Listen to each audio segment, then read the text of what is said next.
Hello दोस्तों, राधे राधे। कैसे हो आप सब? आशा करती हूँ आप सभी अच्छे होंगे। स्वागत है आपका फिर से एक नए ब्लॉग में। और आज तारीख है 17 अगस्त, दिन है रविवार का और आज है छुट्टी बच्चों की। तो बस कुछ काम परी ने किए, कुछ मैंने किए, तो दोनों ने मिलकर किए। और सुबह की पूजा हो गई है। लड्डू गोपाल को नहला धुला कर बिठा दिया है, नए कपड़े पहना दिए क्योंकि मैंने 6 ड्रेसें बनवा ली हैं। पूरी छठी तक लड्डू गोपाल के लिए नई ड्रेस तैयार की है। एक मैं मॉल लेकर आई थी बाज़ार से और बाकी मैंने कपड़े से तैयार करवाई है, नए कपड़े से। तो यहाँ दिया बाती हो गया है, मंदिर में फूल चढ़ा दिए। देख सकते हो आप कितना सुंदर लग रहा है मेरा मंदिर। और आज है संडे और आज जहाँ तक है आप सब भी जानते हो कि पूरे यूपी में तो लगभग होता ही है। हमारे यहाँ पर रक्षाबंधन के बाद एक दिन बाद, रक्षाबंधन जब हो जाती है उसके एक दिन बाद गाज बांधी जाती है और आज जन्माष्टमी के एक दिन बाद वो खोली भी जाती है। तो बस आज वही त्योहार मनाया जाएगा क्योंकि भारतवर्ष में हिंदुओं के लिए त्योहारों की कोई कमी नहीं है। आप जानते हो एक से एक सुंदर त्योहार मनाया जाता है। और हम भाग्यशाली हैं कि हम भारत में जन्मे हैं, पले बड़े हैं और हम भारतीय। और हमें गर्व भी होना चाहिए कि हम भारतीय, क्योंकि भारत में इतनी सारी संस्कृति हैं, इतनी सारे व्रत त्योहार, इतने सारे रीति रिवाज हैं। सबके अपने अपने तरीके अलग हैं, लेकिन बहुत कुछ देखने को मिलता है भारत में। शायद अलग कहीं ना मिले, लेकिन भारत में ये सब कुछ देखने को मिलता है। तो बस कर लेते हैं अपनी पूजा की तैयारी। तो जिसके लिए लेना होता है आटा। अब आटा शायद से तोड़ कर लेते हैं, लेकिन मैंने तोड़ कर नहीं लिया है। और मैं ये सब चीज़ छोटी थी जब भी देखती थी, लेकिन क्या राज है इसका, क्या कहानी है, ये सब तो नहीं मालूम है। थोड़ी थोड़ी कहानी याद है जो कि हमारी दादी सुनाती थी। ससुराल में आकर किसी के मुँह ये सब कहानी नहीं सुनी है। बस यहाँ जो परंपरा देखी जा रही है वही मैं भी निभाती हूँ। सबको देख देख कर ही सीखती हूँ, क्योंकि हम बहुत छोटे थे तो जब हमारी दादी ऐसा सब कुछ करती थी और कहानी सुनाती थी तो वही सब कुछ हमने देखा है। उसके बाद शादी हो गई तो ससुराल में भी ये सब कुछ देखा है। तो ससुराल में जो भी होता है वो हमें निभाना ही पड़ता है, चाहे हमसे आए या ना आए। लेकिन धीरे धीरे हम सब सीख जाते हैं। हर औरत धीरे धीरे सब सीख जाती है। पहले से किसी को कुछ नहीं आता, लेकिन समय के साथ साथ आदमी, इंसान, हर कोई हर चीज़ सीख जाता है। तो बस जैसा भी आता है वैसी पूजा भक्ति भाव से मैं ये करूँगी। गाज खोलने की तैयारी कर ली है, सब्ज़ी बना कर रख ली है मैंने। और आज मीठे में खीर भी बनती है, लेकिन मैंने खीर नहीं बनाई है क्योंकि कल का परसों का 2-3 दिन का इतना सारा मीठा बना रखा है। तो मीठा खाने का किसी का मन नहीं था और मैं खीर खाऊंगी नहीं। उज्जवल के पापा खीर खाते नहीं हैं, उज्जवल भी बहुत कम खीर खाता है। बस हमारे घर पर खीर मैं और परी खाते हैं। तो मुझे इन्फेक्शन है तो मुझे मना कर दिया डॉक्टर ने खीर के लिए। तो बस इसी वजह से मैंने खीर नहीं बनाई है। दही जमा कर रख ली है, साथ में सब्ज़ी बना कर रख ली और आटा लगा लेती हूँ। तो इसके लिए मैंने चीनी फुला कर रख दी थी, क्योंकि मीठी रोटी बनती है, मीठी पूड़ी बनती है, सॉरी मीठी पूड़ी बनती है। तो बस उसी की तैयारी है। तो इधर मैंने आटा लगा दिया है दोनों तरह का, फीकी पूड़ियों के लिए भी और मीठी पूड़ियों के लिए भी। और एक तरफ थोड़ा सा दूध रखा हुआ था, मक्खन रखा हुआ था, इसको भी चला लिया। थोड़ा सा मठा निकाल कर रख दूँगी क्योंकि कान्हा की छठी के लिए मठा भी रखना होगा इकट्ठा करके। तो बस थोड़ा सा जो मक्खन था उसको निकाल लिया, थोड़ा बहुत मठा अब ले लेंगे पूड़ियों के साथ, बाकी मैं निकाल कर रख दूँगी। तो यहाँ तैयारी मैंने कर ली है। एक तरफ मीठा आटा लगा लिया और एक तरफ लगा लिया है फीका आटा। तो मीठे आटे में आप चाहे तो गोले को कद्दूकस कर सकते हैं या छोटे छोटे बारीक टुकड़े करके काट सकते हैं। तो मैंने बहुत ही बारीक टुकड़े में नारियल को, गोले को काटा है और वो आटे में मिलाया। और आप चाहो तो और भी कोई ड्राई फ्रूट्स, वैसे ड्राई फ्रूट्स में पड़ते नहीं हैं, किशमिश डालो वो नहीं पड़ती है, सॉरी उसमें मींग पड़ सकती है। तो वो आपकी इच्छा है आप क्या डालो। तो मैंने तो इसमें बस 2-4 दाने मींग के डाले और बाकी नारियल को काट के छोटे छोटे बहुत बारीक टुकड़े करके डाले।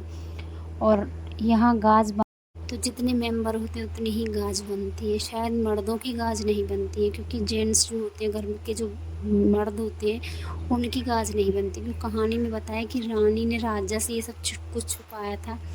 तो मतलब ऐसा कुछ करके कहानी है। तो मुझे इतना कुछ तो नहीं मालूम, मगर लेकिन सुना है कि ये जो गाज की मीठी पूड़ियाँ होती है इसको मर्द नहीं खाते, बच्चे खा सकते हैं लेकिन मर्द नहीं खाते हैं। और ज़्यादातर तो इनको औरतों को ही खाना होता है।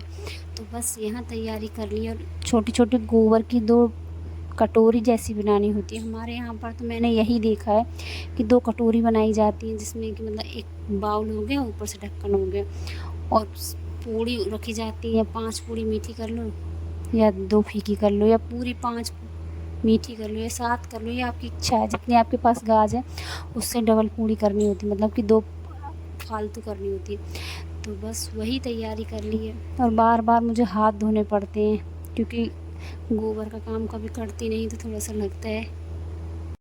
और ये नहीं कह रही हूँ कि करती नहीं हूँ तो अच्छा भी नहीं लगता है, लेकिन कभी-कभी क्या होता है, समय का कुछ पता नहीं कब क्या काम करना पड़ जाए, तो थोड़े बहुत कर लेती हूँ, लेकिन फ़िलहाल तो नहीं करती हूँ, तो थोड़ा-सा अलग सा महसूस होता है। तो बस यहाँ थोड़ा-सा गोबर प्लेट में ले लिया है, गाय का गोबर लेना होता है इसमें, तो बस थोड़ा-सा गाय का गोबर लेकर आ गई हूँ। आप चाहे जब गाय नहीं होती तो गोबर है, जिसकी गोवर्धन की परिक्रमा करते हैं लोग, पूजा करते हैं, तो गोबर से क्या घिन करनी।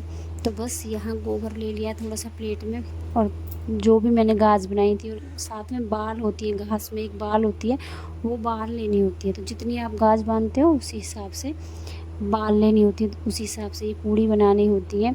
तो मैंने गाज बनाई थी यहाँ पर 5 तो 7 मीठी पूड़ी बनाई थी मैंने पूजा के लिए। तो चाहे आप कन्या को दे दो या फिर पंडित के घर भेजनी होती, तो ना ही मैं कन्या को देती हूँ, ना मैं पंडित को देती हूँ, मैं देती हूँ गऊ माता को, क्योंकि गऊ माता हमें 36 करोड़ देवताओं का वास होता है। तो आप सबसे बड़ा मानो तो गाय माता को दे दो, तो मैं गाय माता को ही देती हूँ। और पंडित का घर थोड़ी दूर भी है, तो बस इसी वजह से मैंने गाय को ही खिला दी थी सारी पूड़ियाँ, और घी बूरा से पूजा की थी। और जब गाज खोलते हैं तो कहानी होती है, लेकिन हमारे यहाँ पहले से ही किसी भी कथा, कोई भी व्रत त्योहार कुछ भी होता है, हमारे यहाँ पर कहानी नहीं कही जाती है। तो बस सिंपल तरीके से ये पूजा कर ली है। और इसको जहाँ पर हम लोग गोबर डालते हैं या कुछ भी वैसे छुपा देना होता है, कि मतलब ये किसी की नज़र ना पड़े, तो बस गोबर, जहाँ पर गोबर का ढेर लगा होता है उसमें ही थोड़ा सा गड्ढा करके उसमें ही दबा देते हैं इसको, ऊपर से थोड़ा सा जल चढ़ा देते हैं, बाकी अपना जल चढ़ा दो। और बहुत जगह होता है लोग व्रत रखते हैं, लेकिन हमारे यहाँ पर व्रत नहीं रखा जाता है। तो पहले तो गाज का क्या था, पहले गाज होती थी कच्चे सूत जो काटते हैं चरखे पर, उस तो पहले हम बहुत छोटे होते थे, तो हमें याद है कि हमारी दादी हमको नाज मतलब गेहूँ देती थी, फिर हम पंडित के घर जाते थे, वहाँ हमको गिन कर गाज दी जाती थी, जो कि पुराने समय की बात है। क्योंकि कुछ भी लेकर आते थे तो दक्षिणा देनी होती, तो पहले गेहूँ देते थे, मक्का देते थे, दक्षिणा में पैसे कोई नहीं देता था, बहुत कम पैसे दिए जाते थे। तो बस यहाँ आजकल ये सब कुछ धीरे धीरे ख़त्म हो गया है। तो बस अपने ही घर में बना ली थी, रील का जो धागा होता है सफ़ेद कलर का, उससे, या फिर आप मौली जो बांधते हैं कलावा, उससे बना सकते हो। तो बस गाज खोल दिए, उसके बाद भोग लगा दिया था। और गाज माता की कहानी काफ़ी लंबी है, इतना तो और जब हमारी दादी थी तो वो हमें ये कहानी सुनाती थी, क्योंकि हम उनके पास बैठते थे जब वो गाज खोलती थी, तो बस उन्हीं के मुँह से ये कहानी सुनी है कि इतनी बहुत लंबी कहानी है। लेकिन मैंने तो कहानी नहीं की है, बस हाथ जोड़कर पूजा कर लिया, उसके बाद अपने घर के काम किए। उसके बाद ये गेहूँ पड़े हुए थे, तो बस गेहूँ छाने, कपड़े धुले, और कपड़े सारे आज हाथ से ही धुलने पड़े। लाइट जा चुकी थी जब तक मैंने गाज वगैरह खोली, पूजा की, जब तक लाइट जा चुकी थी। तो बस धूप इतनी तेज़ हवा चल रही थी, तो बस टीन के नीचे ही मैंने कपड़े डाल दिए थे।